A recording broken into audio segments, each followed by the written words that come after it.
you introduced before we had our first commercial break. Let's talk about that. Well, think about this. How can we talk about giving people jobs, and especially if you look in the inner city where there's all these issues of crime, but even in their own community, there's not even an opportunity to get a job. You take one felon, you destroy his life for the rest of his life, and at the same time, even me as being a black man doesn't own enough in my own community to employ him. We got to deal with this. You know, we got to get back to wanting to buy our own, listen, our own community. Not saying we're supposed to own everything in our community, but should we own at least majority of whatever's in our community? Why should we ever have to go over here to buy from this person, that person? Well, let me say the prime example of it. We own all the beauty shops and the barber shops, but we buy hair. All right. I don't have to say it anymore. Okay. It doesn't even make sense for us to have all of this and we buy hair from another person who has no interest in putting that money in the same community which we own all the beauty shops and the barber shops. We have to get serious, get down and quit begging, and let's put something together that'll work for not just us as African Americans, but it ends up helping the whole United States of America. Because if I'm helping myself, then I'm not begging for the government's money, trillions and trillions of dollars. Now I'm adding billions and billions to it. That's it. I mean, how hard could that be for a man to see? So what happens is we won't stand up and start to develop it to sacrifice for the next 30 years. So we want all our stuff right now. We want to have all our big cars, all that. We want it like microwave right now.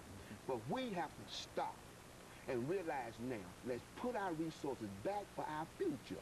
Let's quit spending all of our monies, and I'm talking about not having no savings in the next 5 or 10 years anyway.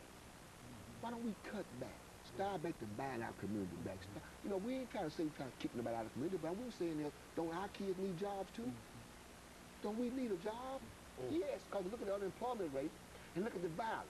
If you tell me that everybody that does violence does it because that's what he want to do, that's not fair. Some men have to, you've caught people in stores now stealing Pampers and stuff for the kids. Now, you're not a thief if you go in there stealing some Pampers to put on your kids' clothes. Now, come on, that's not a thief. That's a man who's in desperate need, or a woman in desperate need of something that has to be done, and they don't have the resources nor the money to do it. That's where we are. Mr. Sims, what would you say in reference to some of this? Man, just add on to what Lonnie's saying.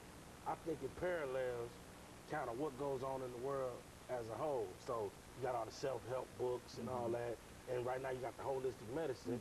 I like what we're talking about because it's a holistic approach to fixing the problem. Even though, you know, we're not really we don't like to fix problems overall. Doctors don't really fix it. They just help you kind of, you know, help you patch it up, make you feel better about it. But I think we need to actually fix it. We start fixing something, we'll have a problem in the end. And it's a long, slow process, but we need a holistic approach. We need to do the stuff that's gonna hurt, as well as the stuff that's gonna help, the stuff you don't like, as well as the stuff you do like. It all kind of go together. And that's where we're missing the kids at. We're missing the kids because nobody's giving them anything real. Nobody they don't tell us nothing real. They tell us it's like school. They teach us stuff. Who gonna have you don't use Shakespeare in real life unless you go on to do something else. They don't teach us how to live. They don't teach us how to balance a checkbook, how to get a debit card, you know, how to take care of a family, you know. They don't teach us that stuff that just happens to us, and then we gotta react to it. And it's hard as a kid reacting to some grown man worldly problems, you know. It's hard as a grown man reacting to grown man worldly problems, you know. You know, one of the things, of course, we have a guest who's going to come with us sometime soon, dealing with one of many of these problems. And one of the things, and I'm not sure about how this is going to sound, but one of the things that has been suggested in terms of just one word that would cover the whole thing, that would solve the whole problem, the word is L-O-V-E. Now, that's the only thing that in terms of trying to bring, because what it means, it means what? Respect, understanding, and goodwill. That's right. Now, if you could bring all three of those characteristics, respect, and I think that would solve a lot, that would help us deal with a lot of problems. Y'all older. What happened to the love, man? I watch videos, man, from back in the day. It looked like people loved each other, man. What happened to that? At least they could get along with one another, and they respected one another, and they tried to understand one another. And I think that... Y'all see, I'm not old enough to have seen it. What happened? You know what happened? We went to build everybody's house but our own. That's what, see, we got our educations. We want to go join this corporate. We want to go join everybody. We didn't even feel comfortable being our own. Listen, man. And then all of a sudden, there's the streets, and there's the stuff with all the educated people want to come back to the streets. So you got so many people and kids now who's selling dope and stuff that their mamas and daddies are doctors and stuff all their life. But they wind up seeing some things, they rather go on the streets and deal with it. Man, we got to get realistic and pull ourselves back and realize, okay, yeah, we got to air our dirty laundry. We got some dirty laundry to air. Let's air it and get it out of the way. This man, and we don't have that many more years. And plus, I don't have that many years left to be playing. Okay? Pussyfooting around, I call it, with this stuff. We have to get real serious. Come back home. See, I got to enjoy living around you. I got to enjoy being who I am. Whoever I am is who I am. Let's do that. We get back, man. And if you can't right now get back, give your money. See, let's start with these programs that you see that's working. Don't just give your money to anybody. But if you see a track working and you see these folks working, start helping these folks, man, because you only got a few more years left. And we can make a difference with those little bit. Especially those young people. Listen, Yeah. I tell everybody all the time, we need help. And first of all, in our own community, we are sick, man. We are sick. We need some help in healing. And it's going to take millions and millions of dollars with millions of people involved with their resources. And if not, we're going to keep on talking the same talk 15, 20, 30, 40, 100, 150, 200 years from now. We'll never come to a solution. We'll always be crying about a problem. Why? Because once that money gets down to a certain spot, it stops. And it leaves all those that are under that spot destitute. Just like they was in the beginning. That's all.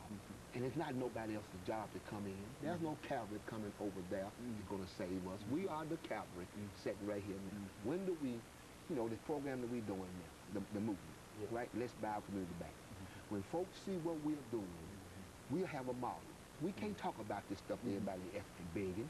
Why don't you talk about that model that you're talking about? See, we said that. We got 2 minutes. Go I ahead. took 5 to 7 younger folks, okay? Not nobody my age, we'll get to argue and debate on this. Somebody that may see the future. So I've sat down and put a thing called Let's Buy Our Community Back, a movement. Not a campaign, not a movement. Where we're going to take our own monies until we get enough money to buy this store, this shop, and this stuff back. I don't care how long it takes.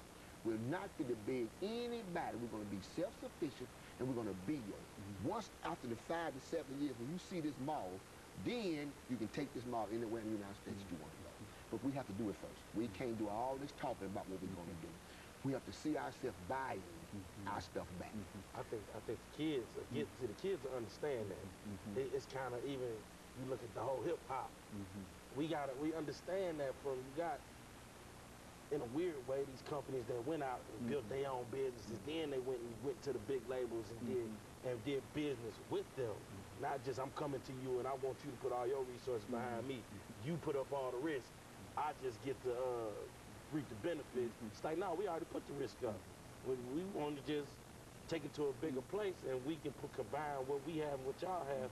I think that's what we're talking about doing, something like that. Okay, and of course we've got about 45 seconds before we come to the end of this show today. Ms. Greenlee and big fellow, and I can only say that we certainly appreciate having the two of you come by and to at least introduce some old ideas. Nothing that is new here.